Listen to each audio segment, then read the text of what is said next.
Apartment living is an adventure, especially when deciding where to live. Often touring a new apartment doesn't help a consumer know whether or not an apartment has certain qualities, such as being soundproof. So, we have collected 7 ways a person can tell if their apartment is soundproof before, during, and after lease signing. 1. Ask the landlord. The first place to start is to ask the person who owns the property about the property. As the owner, they are the ones who have the most long-term experience with the property and know its strengths and weaknesses. 2. Ask your neighbors. Another critical source to utilize when looking into whether an apartment is soundproofed is to ask the neighbors. If a person is already living there, they should be able to go to the people nearby and ask them about soundproofing. The neighbors would be the best judges of whether an apartment is soundproof. Before signing a lease and living in an apartment, it is still possible to talk to others who have lived in the apartment prior.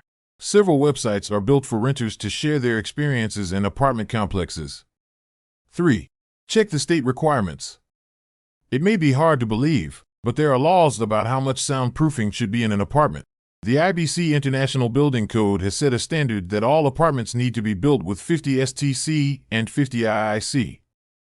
STC measures how normal sounds are blocked by partitions such as walls, windows, and doors.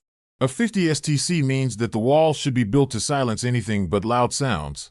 Even then, loud sounds should be faint. 4. Knock on the walls.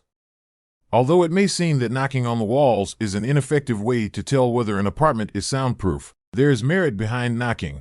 The main thing that keeps sound from traveling into or out of an apartment is the wall's mass. The wall's mass is highly impacted by the material it is made of. By knocking, a person can more easily tell how thick the wall is, what material the wall is made out of, and see if the soundproofing is consistent around the apartment. 5. Check for creaky spots on the floor. This is a simple trick I have learned from living in various places.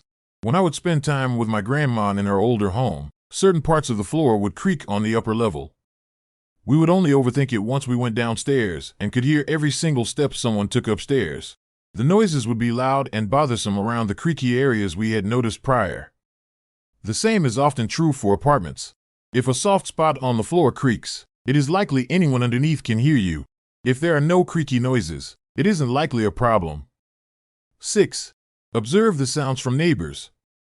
On a similar note to listening to the neighbors' experiences, a person can also find revealing information about noise cancellation by taking note of the noises they can hear from their neighbors. If a person can hear a chair being moved upstairs or hear the conversations of the neighbors next door, it would be safe to assume the lack of soundproofing is consistent complex-wide. 7. Observe different features in the apartment. The last thing to look into when trying to assess soundproofing in a living space is to look at the features of the apartment. Several items that are considered decorative are put in as additional soundproofing measures. Some of these items include a fully sealed door jamb, the presence of thick carpet, and the presence of drywall on the walls or ceiling. All of these features work to minimize sound because they make it harder for sound waves to travel through them.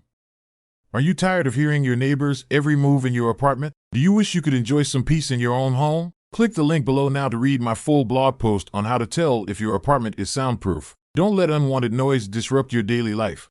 Thanks for watching and see you in the next video.